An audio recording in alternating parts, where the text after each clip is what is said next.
Aleluia, louvado seja o Senhor. Podemos adorar o seu nome, podemos estar reunidos. Como esperamos por isso? 2 aniversários tão diferentes que tivemos nestes 2 últimos anos e ansiávamos por isso, de estarmos juntos, adorando, bendizendo ao Senhor e voltando a uma certa normalidade. E o normal é a igreja estar reunida, glorificando e exaltando o nome do Senhor. Nesse momento nós vamos ouvir a palavra de Deus, mas antes nós queremos convidar as nossas crianças, professores, do departamento infantil à frente. Nós vamos estar orando por nossas crianças e orando também pelo pregador desta noite. Eu quero convidar, já está aqui ao nosso lado, pastor Iractan Carvalho, depois ele irá apresentar a sua família. Ontem nos falou, Deus usou para falar aos nossos corações. Se você depois quiser ouvir a palavra, a pregação de ontem está à disposição no canal do YouTube da igreja, IPE Oficial. Você poderá ouvir a mensagem que foi pregada ontem à noite. Que Deus esteja abençoando o pastor Iractan neste momento que estará trazendo a palavra do Senhor. Ele que é pastor missionário da Juvep e é coordenador da plantação de igrejas no meio indígena, aqui na nossa região Nordeste. Trabalhou no norte do país também, plantando igrejas no meio indígena. Ontem compartilhou um pouco dessas experiências. Vale a pena você acessar e ouvir a palavra de Deus e o compartilhar do agir de Deus no meio indígena. Vou convidá-lo, já está aqui à nossa direita. Vamos orar por ele e orar também por nossas crianças. Em seguida ele estará com a palavra, apresentará a sua família, estará lendo a palavra de Deus para os nossos corações. Vamos fechar os olhinhos, todo mundo de olhinho fechado. Vamos falar com o nosso Deus. Senhor Deus e Pai, nós te bendizemos e te adoramos. Aleluia, Senhor. Louvado seja o teu nome. Por louvores tão belos, e tu mereces sempre muito, muito mais. A nossa adoração é imperfeita, as nossas orações são imperfeitas. É o teu Espírito que coloca tudo isso de forma perfeita diante de ti, ó Pai. Nesse momento nós pedimos a iluminação e a direção do teu Espírito para professores que estarão falando ao coração dos nossos pequeninos. Para o teu servo, pastor Iractan, que o Senhor usou ontem e com certeza, por graça e misericórdia, usará hoje para falar também aos nossos corações. Quebranta-nos, transforma-nos, faz, Senhor, nas nossas vidas a tua vontade, na vida da tua igreja.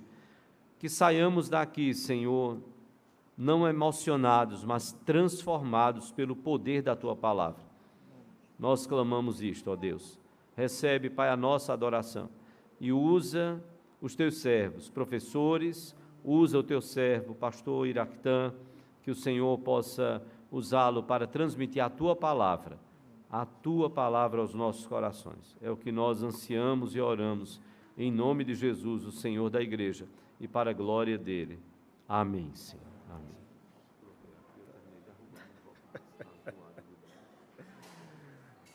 Boa noite, meus irmãos. Estava falando para o pastor Petrônio que há 10 anos atrás esse tipo de recado não era dado. Por favor, desliguem os celulares aí para transmissão. E não faz muito tempo alguém me perguntou, pastor, como é que vai ser a igreja no metaverso? Eu disse, meu irmão, eu não sei.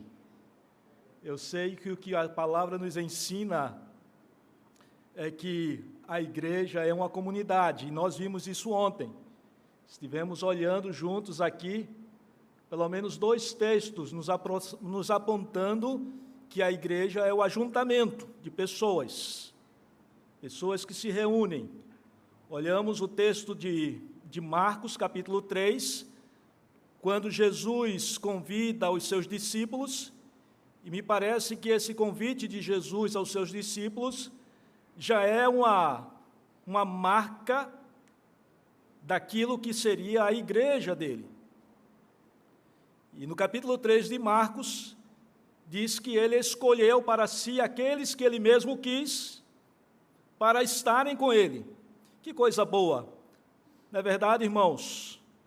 Jesus escolhe do meio da multidão alguns para estar com ele, para aprender dele, para vivenciar a vida de Jesus.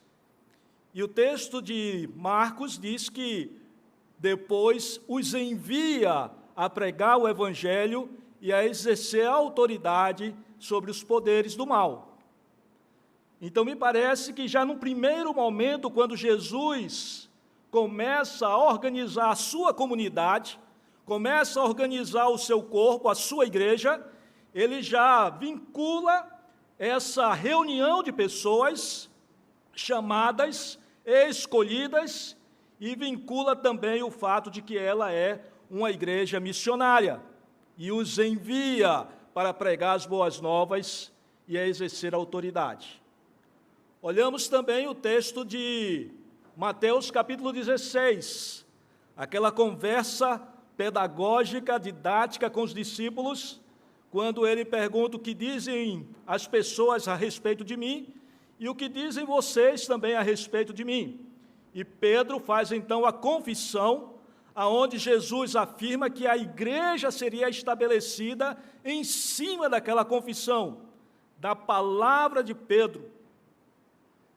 Tu és o Cristo, o Filho do Deus vivo.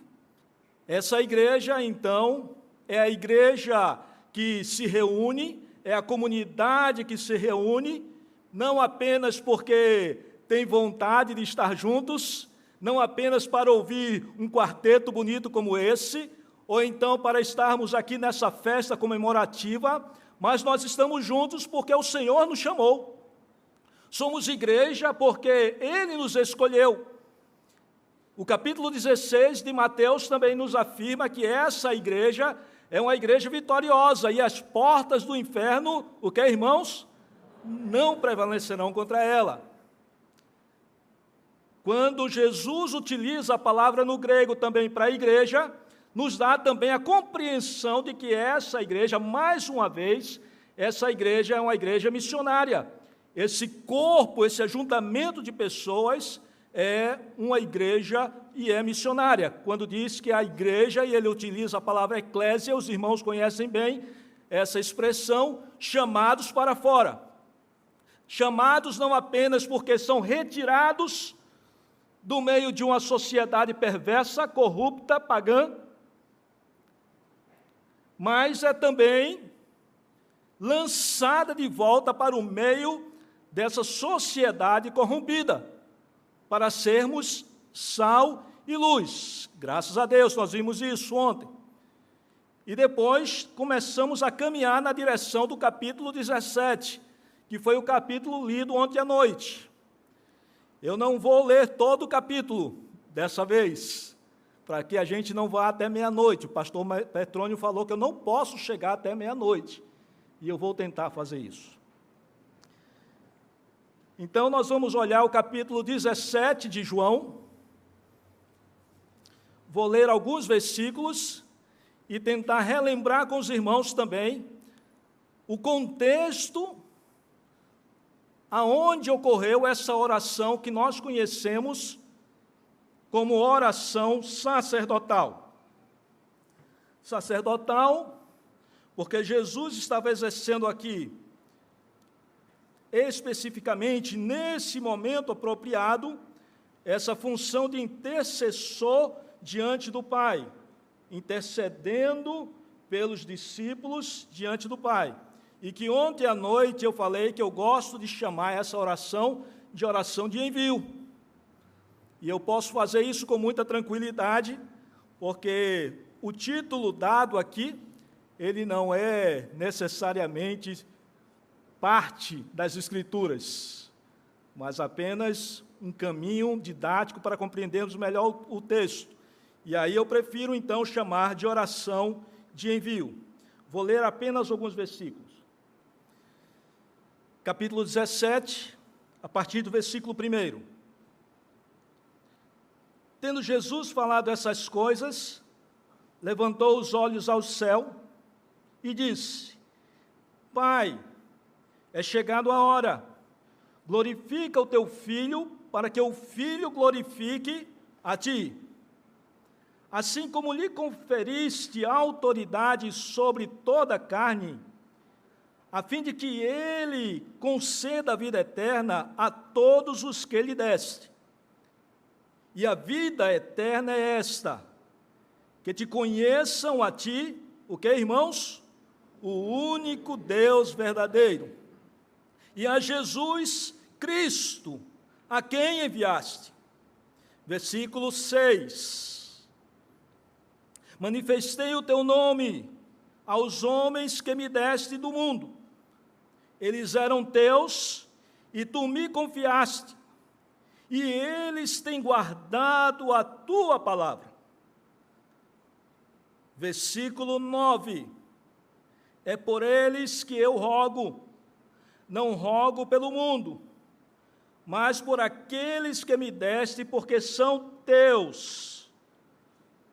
Versículo 15. Não peço que os tire do mundo, percebam bem, irmãos, não peço que os tire do mundo, e sim que os guarde do mal. Eles não são do mundo, como também não sou. Separa-os, santifica-os na verdade, e a tua palavra é a verdade. Assim como tu me enviaste ao mundo, também eu os enviei ao mundo. Versículo 20. Não rogo somente por estes, mas também por aqueles que vierem a crer em mim, por intermédio da tua palavra, a fim de que todos sejam um, como és tu, ó Pai, em mim, e eu em ti, também sejam eles em nós. Para que, irmãos? Para que o mundo creia que tu me enviaste. Deus, nós estamos diante da tua palavra e diante do teu povo. E eu queria te rogar em nome de Jesus que o Senhor trate com os nossos corações, que o Senhor guarde, ó Deus, a nossa caminhada, e que teu Espírito fale, ó Deus, a cada um de nós. Eu preciso te ouvir nessa noite, os meus irmãos precisam te ouvir nessa noite. Então, eu te rogo que o teu Espírito ministre ao nosso coração, ministre a nós que somos a tua igreja, nessa noite aqui, em nome de Jesus. Amém. Eu esqueci de apresentar minha esposa e a minha filha. E eu queria apresentar Silvéria, minha esposa, muito bonita. Eu sou um homem abençoado por Deus. Graças a Deus, pastor. Esperança para aqueles que não são tão afortunados de beleza quanto eu, viu? E a minha filha também, Catarina, bonitona ali, fica ali em pé, Catarina, por favor. Mas é bem bonitona também, viu? Está solteira ainda, viu?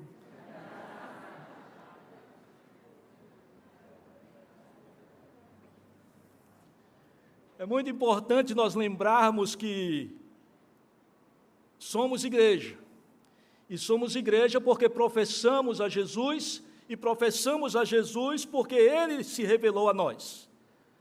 No Alto Rio Negro, numa determinada região ali, se você perguntar aos indígenas, por que você é crente?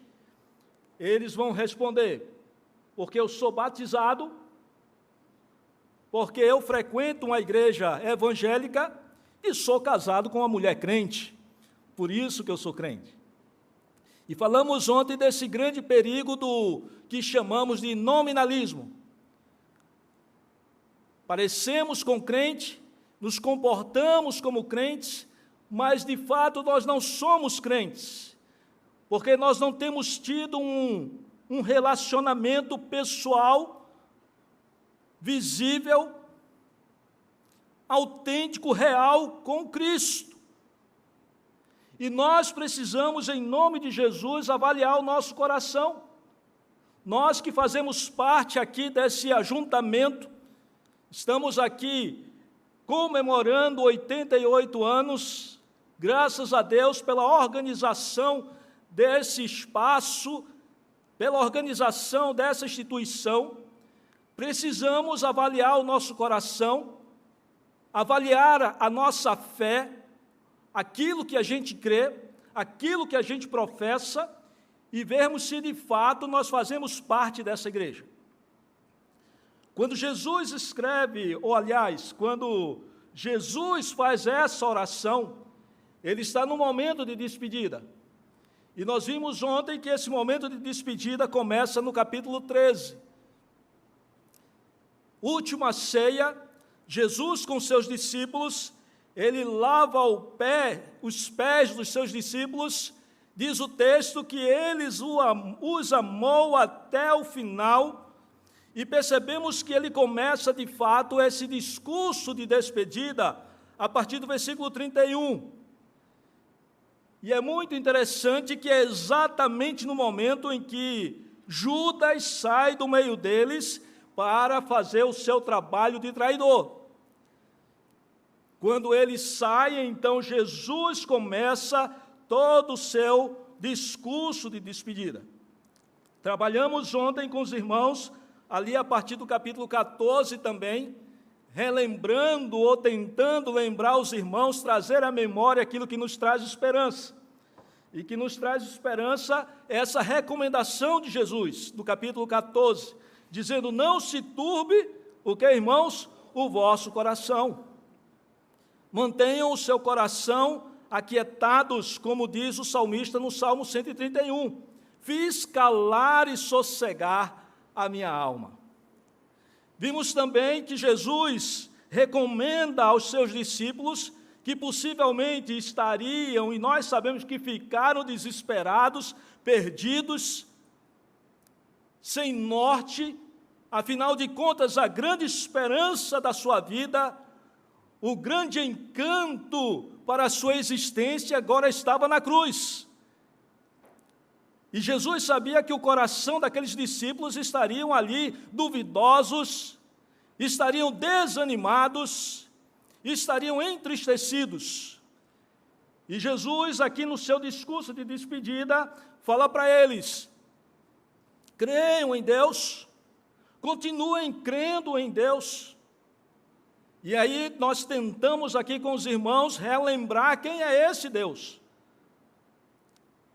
Há um movimento muito interessante também nas sociedades mais urbanas, que é muito parecido com aquilo que se crê no meio indígena, de que Deus é uma grande força, uma força impessoal, e que nós podemos manipular essa força. Então, essa é a função do pajé, essa é a função do feiticeiro, é ter as condições, a partir de elementos naturais, de manipular essa grande força chamada de Deus. E tentamos relembrar aqui com os irmãos que Deus não é essa força que nós conseguimos manipular, nem com as nossas orações, mas de que Deus é o Senhor do universo. Deus é soberano e governa todo o universo e governa também as nossas vidas. Esse Deus não dorme, esse Deus não cochila, esse Deus nos guarda na nossa saída e na nossa entrada, graças a Deus. Amém, irmãos? Amém. Eita, não teve pegadinha não. Amém mesmo. É esse Deus que não permite que nenhum fio da nossa cabeça caia, que não seja pela sua autorização. Estamos guardados em Deus. Relembramos aos irmãos, também pelo texto, que Jesus recomenda que continuem crendo em Jesus. E eu estava lembrando hoje, sentado aqui no púlpito, que não falei da grande esperança da minha vida, que também está no texto, que diz que na casa do meu Pai há muitas moradas. Vou preparar lugar e voltarei para tomar vocês para onde eu estiver, vocês estejam comigo. Irmãos, precisamos relembrar também diariamente, relembrar quando as angústias batem no nosso coração, quando os momentos difíceis batem na nossa casa, que Jesus está voltando, que aqui não é o nosso lar, que aqui não é a nossa moradia final, mas que nós estamos de passagem, retornando para morarmos para sempre com o Senhor Jesus. Relembramos também com os irmãos aqui, que mesmo com essa esperança viva no nosso coração, de que nós voltaremos para casa e de que Ele enxugará dos nossos olhos toda lágrima, os dias não são fáceis, os dias são difíceis. O apóstolo Paulo fala sobre isso na sua carta aos Efésios, os dias são maus. E que nós precisamos, então, de alguém que nos acompanhe, de alguém que nos console, de alguém que nos ensine, de alguém que nos dê força para viver. E aí ele promete o Espírito Santo de Deus, o Paráclitos, aquele que estaria conosco todos os dias. Todos os dias. No capítulo 15, fizemos a afirmação de que, basicamente, o texto do capítulo 15 é uma recomendação para nós perseverarmos no Senhor Jesus. Perseverança, permaneçam em mim, diz o Senhor Jesus. O texto de Hebreus, que foi lido aqui, em algum momento ali, do capítulo 10, fala sobre perseverança, que eu chamo de santa teimosia. Ou seja, todo o ambiente diz para você, desiste dessa história, desiste desse teu casamento, desiste dessa tua vida de crente, desiste de ser fiel ao Senhor, e você perseverantemente diz, eu permanecerei, eu ficarei. Mas o ambiente está dizendo, desiste, não caminha mais. Mas a recomendação do capítulo 15 é, permaneçam, porque sem mim nada vocês podem fazer. Permaneçam em mim. Capítulo 16, há uma promessa também, mais uma vez, da presença do Espírito Santo. E ele termina, capítulo 16, dizendo, estas coisas vos tenho dito, para que tenhais paz em mim. Paz em mim. E muitas vezes, irmãos, nós já possuímos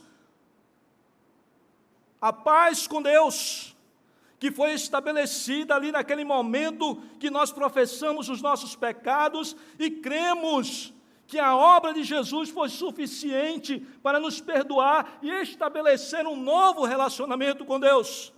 Não sou mais inimigo de Deus, não preciso mais estar longe de Deus, tenho agora paz com Deus.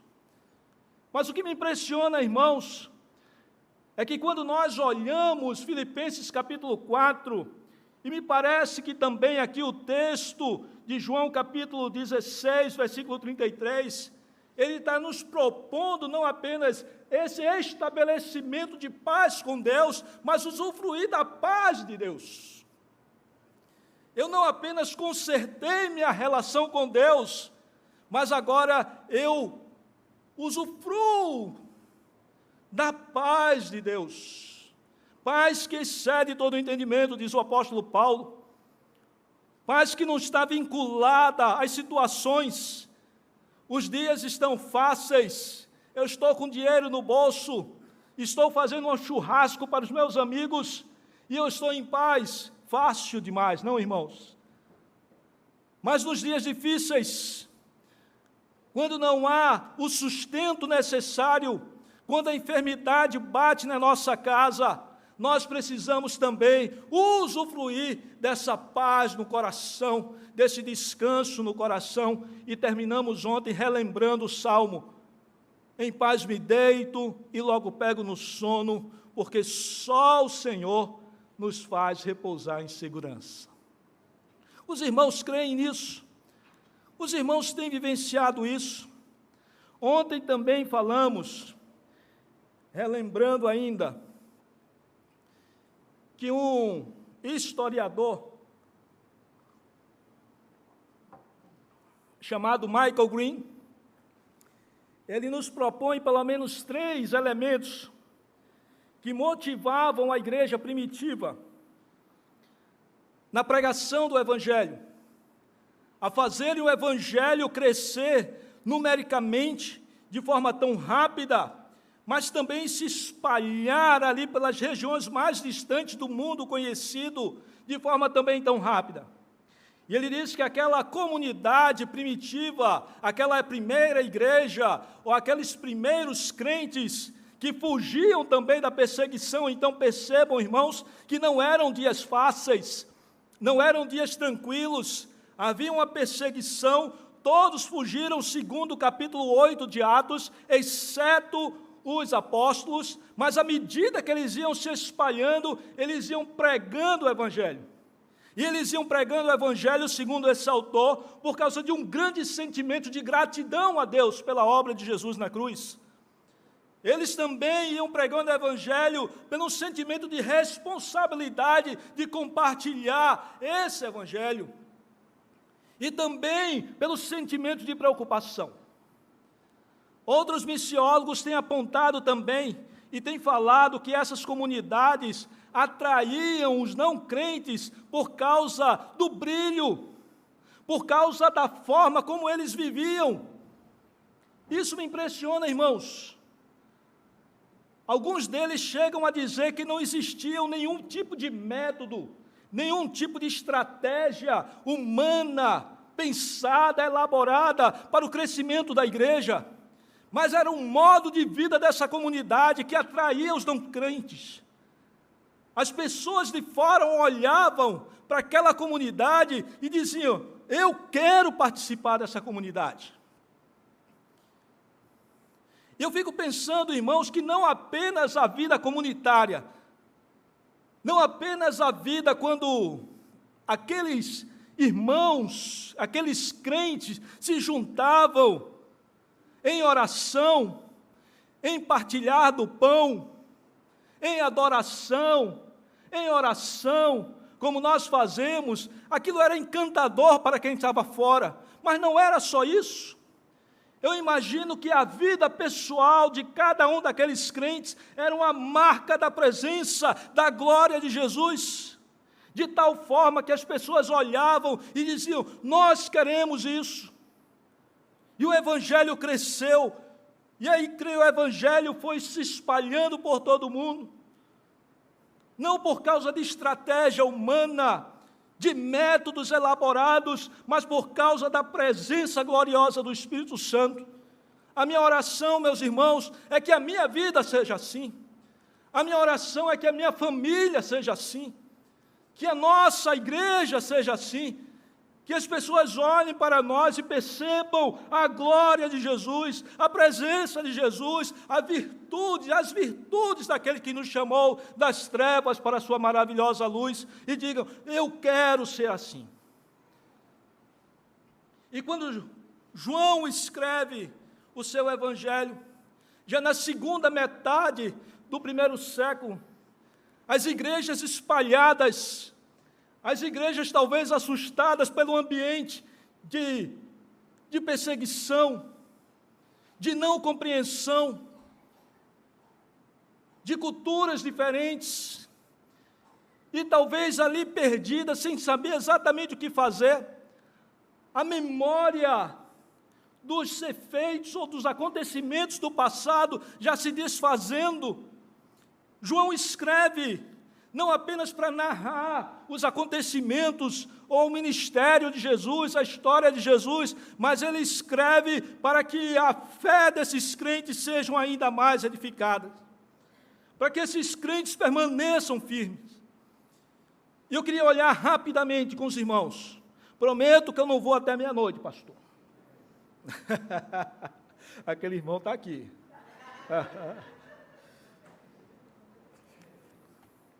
Eu queria olhar rapidamente na oração de Jesus, que serve como normativa para o caminhar da igreja, que serve como normativa, como condução como um paradigma para as nossas vidas. Eu quero olhar pelo menos 5 movimentos dentro desse texto, que nos faz caminhar nessa perspectiva de sermos essa luz, de sermos esse sal no meio das trevas, de sabermos exatamente para onde estamos indo, de sabermos quem somos nesse mundo. Às vezes eu acho que a igreja vive como o pessoal, me perdoe a comparação, mas como o pessoal que brinca no galo da madrugada. Estão pulando, fazendo aquela festa, fazendo aquele barulho, mas não sabe exatamente para onde estão indo. Não sabe exatamente quem são. E me parece que nessa oração de Jesus, ele aponta, ele normatiza, ele traça paradigmas para nós hoje, para nós andarmos nessa direção de sermos sal e luz no mundo de um mundo tão cheio de corrupção, num mundo tão cheio de trevas. Olhem comigo o texto, irmãos. Capítulo 17 de João, versículo 1, 2 e 3. Diz o seguinte: tendo Jesus falado essas coisas, levantou os olhos aos céus, e o que, irmãos? E disse, alguns textos colocam, e orou. Percebam, irmãos, essa postura, ou esse movimento de espiritualidade. Jesus olha para os seus discípulos, Jesus percebe que seus discípulos vão ficar perdidos, desnorteados. E se nós pensarmos em que Deus é o Senhor do universo, é soberano sobre todas as coisas, e Ele sabia do futuro da igreja, sabia também que a igreja ficaria muitas vezes desnorteada, sem saber o seu caminho, sem saber exatamente o que fazer, no meio de tantas contradições, ou no meio de tantas opções. Isso me faz lembrar onde Silvéria morava, eu estou vendo Vera ali também, junto com Barbosa, e ela morava num bairro onde tinha uma rua das igrejas. Era a igreja presbiteriana, colada com a Assembleia de Deus, colada muro com muro, colada com a igreja batista, colada com a Assembleia de Deus, com a igreja do sétimo dia, e ainda tinha um centro de macumba do lado. As opções, as possibilidades. Para onde iremos? E percebam, irmãos, que Jesus, diante dessa certeza das dúvidas que se estabeleceriam no coração dos discípulos, ele começa então, ou ele termina o seu discurso de despedida com um movimento de espiritualidade. Perceba que ele olha para o céu, ele contempla os céus e ora. A caminhada missionária, a caminhada de testemunho da igreja, a caminhada concreta, visível, certa da igreja no meio de um mundo tão corrompido, ela se estabelece a partir desse coração, desse movimento de espiritualidade. Vale a pena nós olharmos o capítulo 13 de Atos. Por favor, abram aí.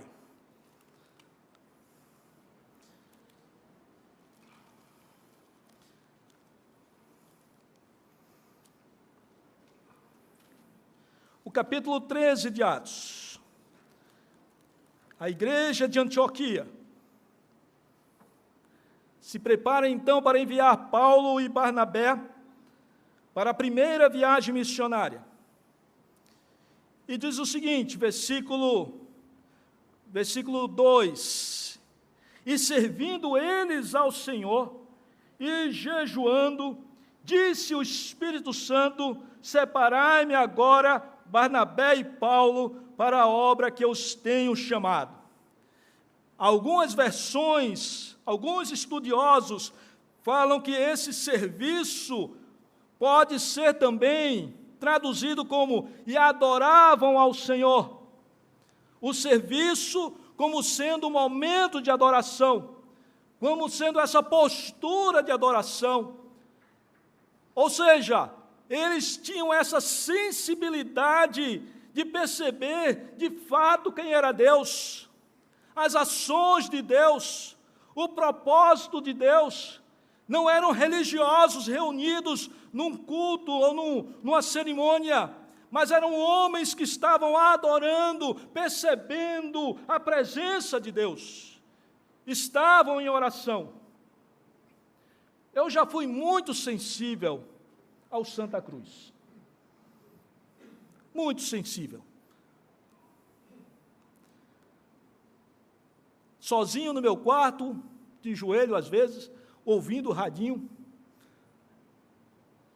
vendo Santa Cruz ganhar.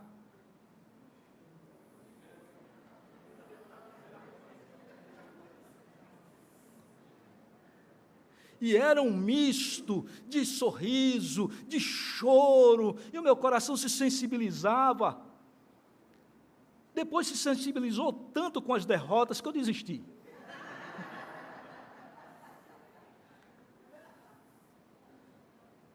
Mas muitas vezes o nosso coração é extremamente sensível a muitas coisas. Sorrimos, nos alegramos, choramos com muitas coisas, mas nessa relação com o divino, nessa nossa relação com Deus Todo-Poderoso, parece que perdemos a sensibilidade. Não há mais choro, não há mais sorriso, não há mais motivação para a pregação do Evangelho. Os cânticos já não fazem mais sentido, perdemos essa sensibilidade de perceber a presença do Senhor. Perdemos a nossa caminhada de oração. E me parece então que o texto está nos apontando, em momentos de dificuldades, na nossa vida, nós precisamos fazer essa caminhada de devoção ao Senhor, de adoração ao Senhor constante, não apenas nos momentos de ajuntamento, mas na nossa caminhada diária, normal, precisamos estar com o coração em oração. Falamos muitas vezes a respeito de momentos de oração, momentos de devocionalidade. Precisamos tirar todas as manhãs 10 minutinhos, meia hora, 1 hora, 5 horas, sei lá, meu irmão, quanto tempo você tira de devoção, de devocionais, e graças a Deus por isso. Continue fazendo isso, aumente o seu tempo para isso. Mas eu queria conclamar a igreja nessa noite a não apenas ter um momento de devocional, mas viver uma vida de devocionalidade ao Senhor, constante, em oração constante, buscando a presença do Senhor, desejando a sua presença, percebendo a presença do seu Espírito todos os dias, todos os tempos. E o texto aqui de capítulo 13 de Atos, diz que, então, jejuando, versículo 3, e orando, e impondo as mãos sobre eles, os despediram. Os despediram. Isso é a igreja. Isso é a igreja. Igreja enviadora. Igreja que envia. Mas envia porque são sensíveis à voz de Deus e são obedientes à voz de Deus. Não apenas um movimento de espiritualidade, nós podemos perceber aqui no texto, desse coração que olha para os céus e espera a intervenção de Deus Pai Todo-Poderoso, e isso em oração, mas é um movimento também teológico. Percebam, irmãos, que diz o texto, no capítulo 17 de João, nesses primeiros 3 versículos, o seguinte: tendo Jesus falado essas coisas, levantou os olhos aos céus e disse: Pai, é chegado a hora, glorifica teu Filho, para que o Filho glorifique a ti. E assim como me conferiste autoridade sobre toda a carne, a fim de que ele conceda a vida eterna a todos os que lhe deste. E percebam o versículo 3. E a vida eterna é esta, que conheçam a Ti, o único Deus verdadeiro, e a Jesus Cristo, a quem enviaste. O único Deus. O único Deus. Talvez olhando para o contexto, ou o ambiente, o entorno pagão, idólatra, cheio de deuses, cheios de possibilidades religiosas, nós precisamos ter essa convicção teológica, bíblica, de que nós estamos diante daquele que é o único, daquele que é o verdadeiro Deus. Meus irmãos, isso é extremamente importante no nosso meio, no nosso contexto. Desde o século passado, que já as ciências desistiram de buscar a verdade absoluta. A minha primeira formação é em biologia. E já lá na década de 80, quando a gente fazia alguma afirmação científica, e eu lembro escrevendo lá meus trabalhos, fiz uma determinada afirmação, a minha orientadora chegou, riscou e disse: isso não é uma verdade. Você precisa colocar, no momento da coleta, estava então demonstrando esse resultado. O que ela estava dizendo é: não existe verdade absoluta. A verdade é relativa, depende do momento, depende do olhar, depende da perspectiva.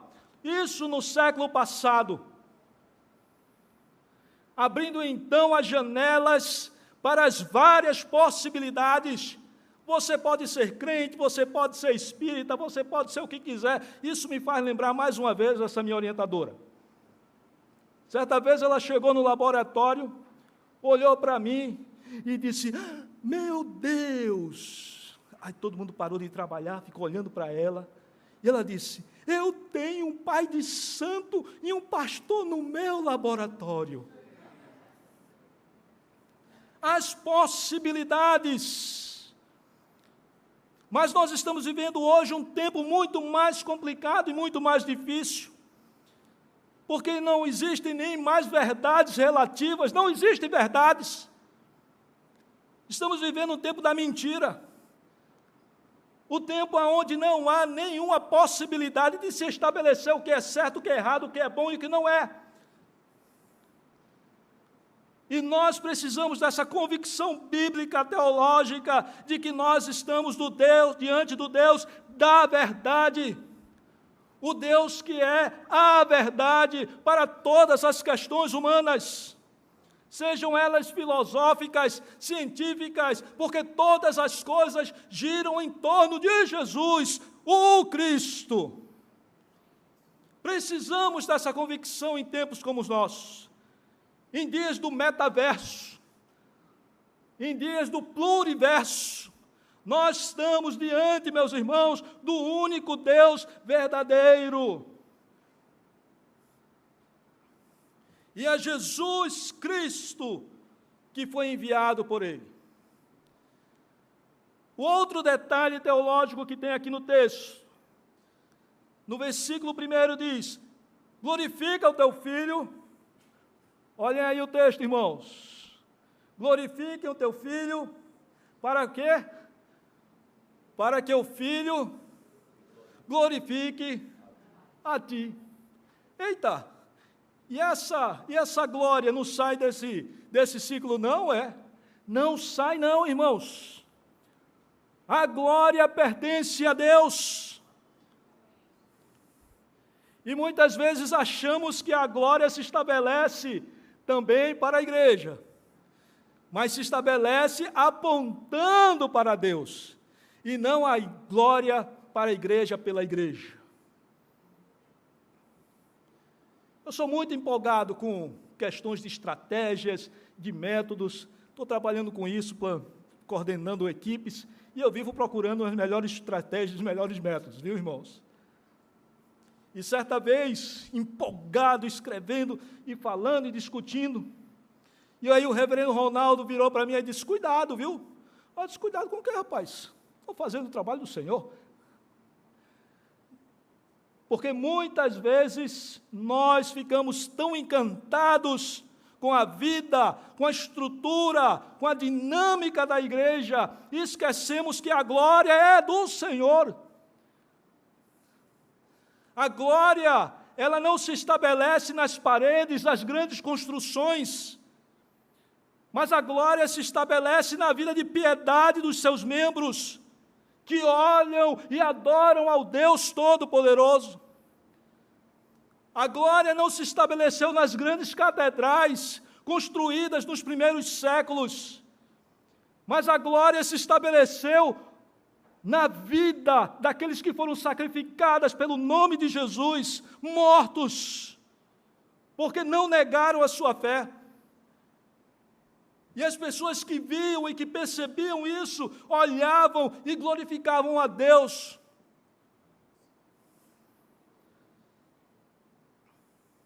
É um movimento de piedade, de espiritualidade, de devocionalidade, mas é um movimento também de convicções bíblicas. O salmista, no Salmo 1, diz: e o meu prazer está na lei do Senhor, e nessa lei eu medito dia e noite. Meus irmãos, a palavra do Senhor precisa arder no nosso coração, habitar ricamente o nosso coração, a nossa mente, os nossos sentimentos, o nosso comportamento, as nossas decisões de trabalho, a nossa vida familiar. É a palavra do Senhor estabelecendo, fundamentando os métodos, fundamentando as estratégias, apontando os caminhos. Em nome de Jesus, nós não podemos largar as Escrituras para caminharmos essa vida.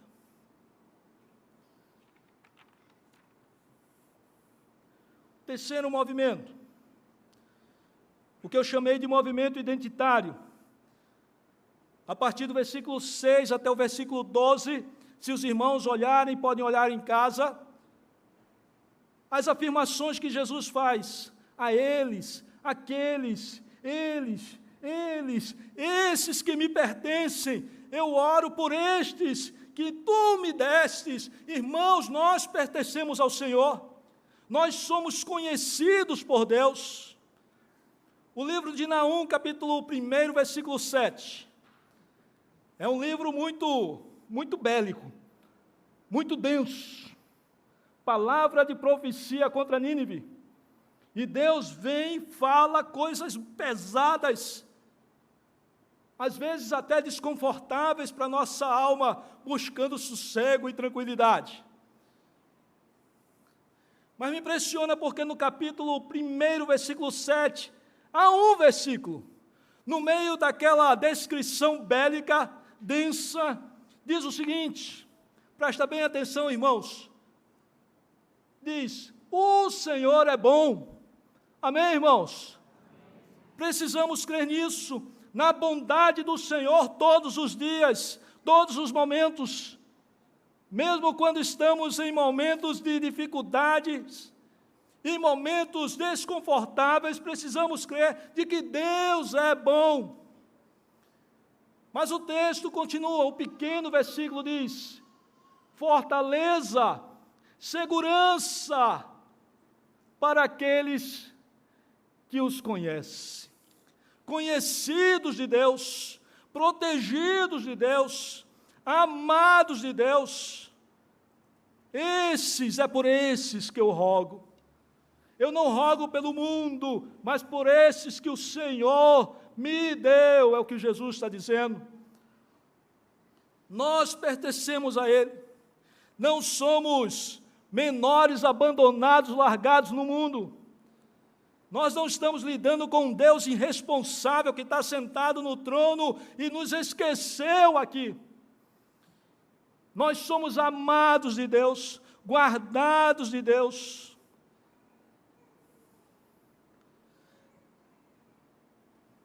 Quarto movimento,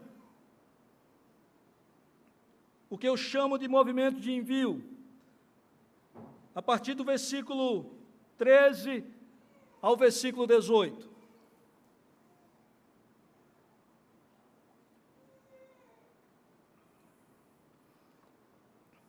Percebam o versículo 15. Não peço que os tire do mundo, e sim o que, irmãos? Que os guarde do mal. Que os guarde do mal. Somos todos lançados de volta ao mundo. Somos todos missionários. Eu queria explicar bem isso.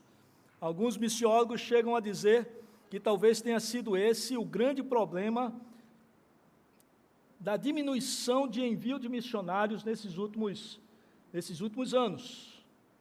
Porque se pregou muito sobre isso. Todos são missionários. Isso é uma verdade, mas precisa ser bem explicado. Porque senão vira aquela história de que se todos são, logo ninguém é. Eu costumo brincar, dizer que é quando a gente vai jogar futebol, bater pelada, e pergunta, tu joga em que posição? Qualquer uma.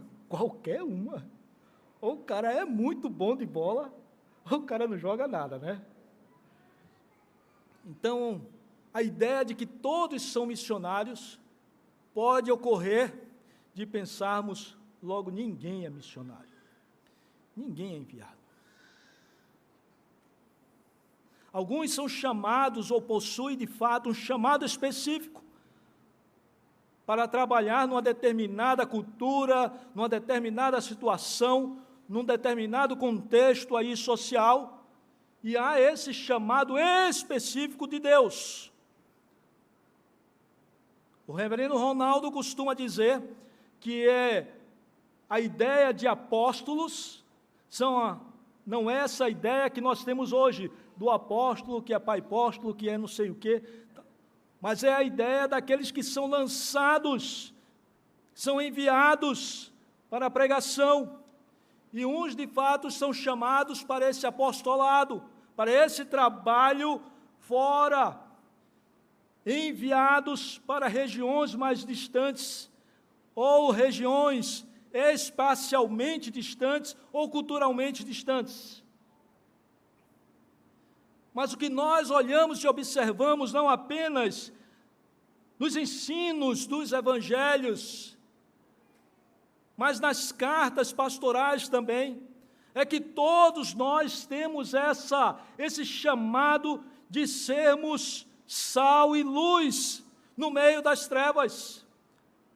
Ou seja, você é um missionário no hospital que você trabalha como enfermeiro, como médico, você foi lançado no meio daquele grupo de pessoas, daquele contexto social, para servir de testemunha viva da ação de Deus no coração do homem. Todos nós fomos levados e somos chamados e somos enviados à pregação do Evangelho.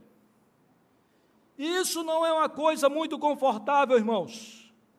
Se nós olharmos Lucas capítulo 10, quando Jesus faz a distribuição dos 72, 2 a 2, ele diz, eis que eu vos envio para o meio de lobos. Eis que a seara é grande, poucos são os trabalhadores. Ou seja, muito trabalho, muita coisa a ser feita, num ambiente hostil. Mas como nós já vimos aqui também no texto, capítulo 16 de Mateus, a igreja é uma igreja vitoriosa, triunfante, porque as portas do inferno não prevalecem sobre ela. E o poder de Deus se estabelece na vida dessa igreja, espalhada, caminhando no meio das trevas, dos pagões, daqueles que não conhecem a Deus, testemunhando poderosamente a respeito do Evangelho. E eu gosto muito da expressão de John Knox, quando diz que poder é a revelação do Deus presente. E eu vou explicar porque eu gosto muito disso. Porque muitas vezes nós temos a impressão que quando falamos em poder de Deus, é uma energia, que a gente quando ora, aí vem uma energia e as coisas acontecem. E quando nós percebemos nessa afirmação de John Knox, dizendo que é a revelação do Deus presente, ou seja, Deus está presente, e Deus se revela, e quando Deus se revela, coisas acontecem. Poder de Deus na vida da sua família é quando Deus está presente, talvez utilizando a sua vida. Deus presente na sua vida, no meio da sua família, e Deus se revela, e coisas acontecem. E o coração mais duro daquele seu parente se quebranta diante de Deus.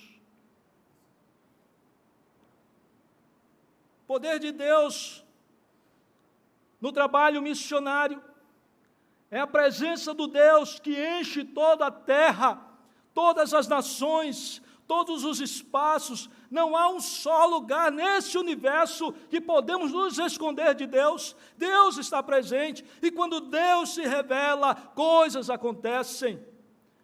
Isso é o poder de Deus. E nós somos espalhados, somos enviados, e somos protegidos de Deus, guardados de Deus, para revelarmos o poder e a glória de Deus. Meus irmãos, em nome de Jesus, nós somos igrejas.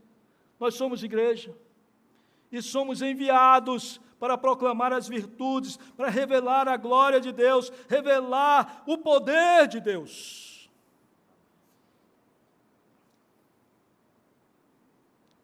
E o último movimento, o que eu estou chamando de movimento eclesiástico.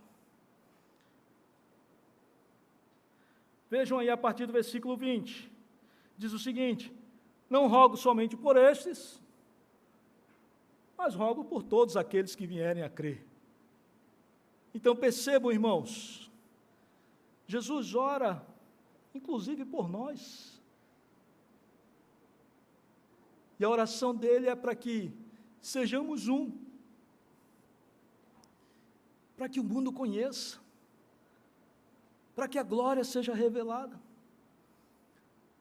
A nossa vida comunitária, a nossa vida como família, a nossa vida como igreja, mesmo com as nossas diferenças. Eu costumo dizer que, na minha casa, nós somos bem diferentes, somos 4.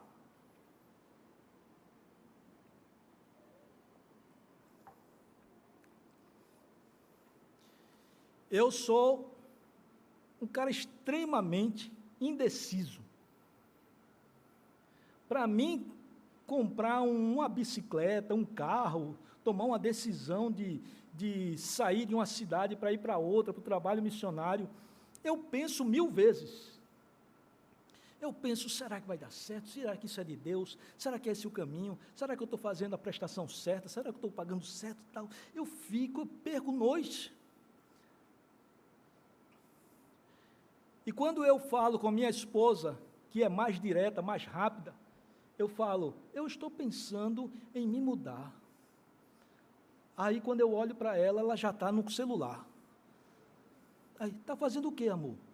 Estou procurando uma casa para a gente alugar. Eu digo, eu estou pensando, amor, não decidi não, eu estou pensando.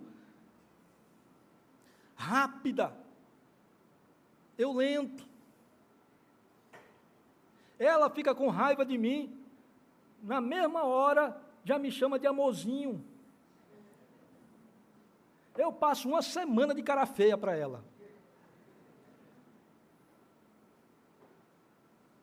Minhas filhas cada uma tem suas características.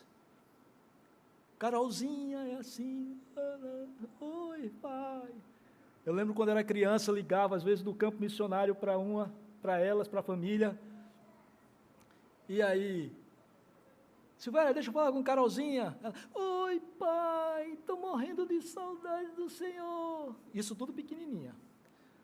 E Catarina, mais velha, está ali com o Silvéria.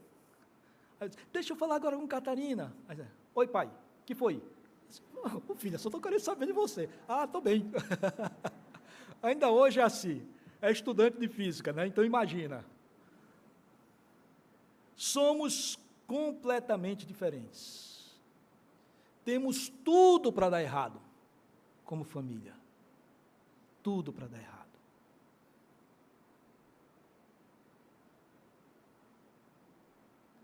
Mas há um negócio que nos liga, pela graça do Senhor. Há uma cola que nos gruda. E essa cola é a presença do Evangelho. É saber quem é Deus, o único Deus verdadeiro, e a Cristo, a quem Ele enviou. Isso nos gruda, nos cola. Diz, nós somos um, estamos juntos.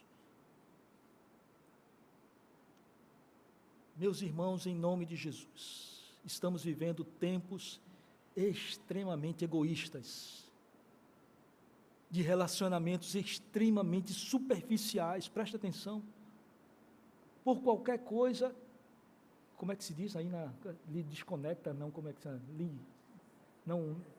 lhe bloqueia, qualquer coisa, por qualquer coisa se acabam casamentos, por qualquer coisa se acabam relacionamentos de amizade profundas de anos. Cada um luta pelo que é seu, pelo seu espaço. E o que as Sagradas Escrituras e o que o Evangelho de Jesus nos propõe, sejam um, mesmo nas diferenças. Mesmo quando as coisas parecem que não vão se encaixar, creiam no poder de Deus que encaixa. Se juntem em torno desse ideal de revelar a glória de Deus para o mundo. Abram mão para que o nome de Jesus e a glória de Jesus seja percebida pelo seu vizinho, pelos seus parentes, pelos outros. Ah, não, pastor, eu não vou abrir mão porque eu tenho o meu direito. Não há direito, nós somos servos, nós somos escravos, Ele é o Senhor, Ele é o dono. E precisamos abrir mão em nome de Jesus dos nossos direitos, das nossas vaidades, das nossas prioridades, para que sejamos um em Cristo Jesus, para que o mundo, olhando para essa comunidade, para a comunidade do Senhor espalhada por toda a terra, diga, eu quero participar desse ambiente, eu quero participar dessa comunidade, eu quero ser semelhante a vocês, eu quero glorificar ao Deus Todo-Poderoso, eu quero conhecer a Jesus.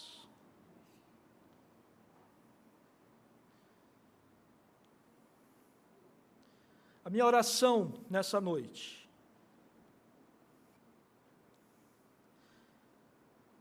é a mesma que eu fiz ontem.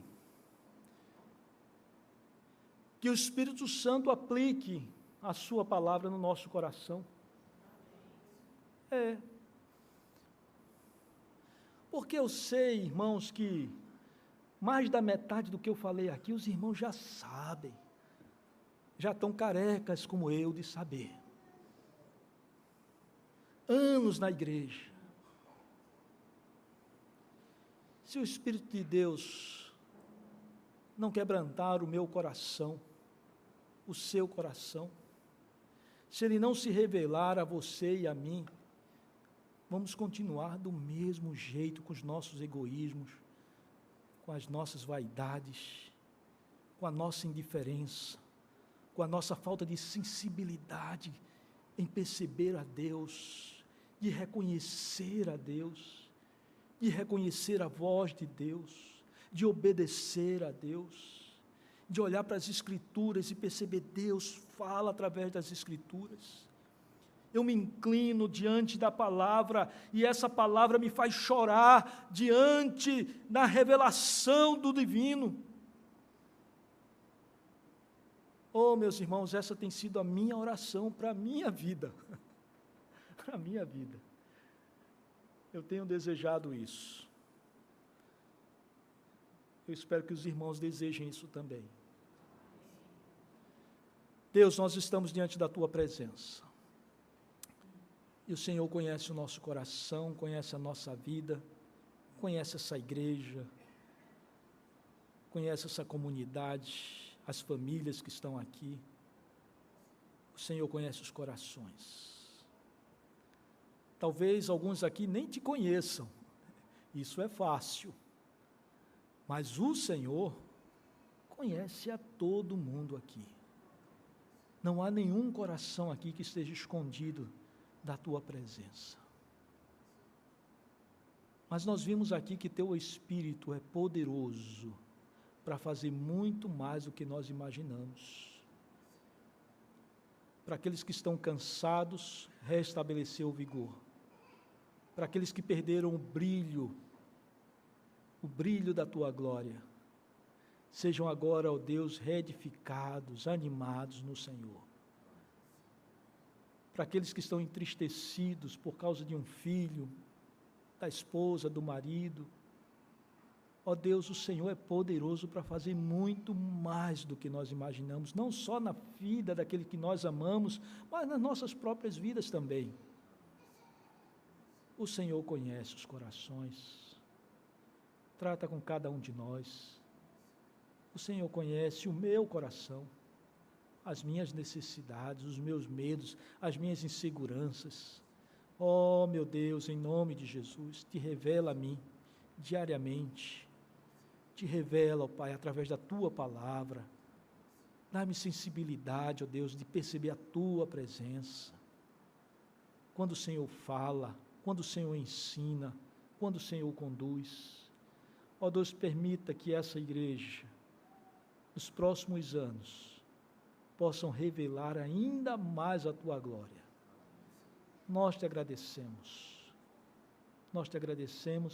pela Tua misericórdia, a Tua misericórdia, e nós te rogamos que o Senhor continue a nos guardar, a nos proteger, mas também a nos dar coragem para pregar o Teu Evangelho, em nome de Jesus, e para a glória de Jesus, amém.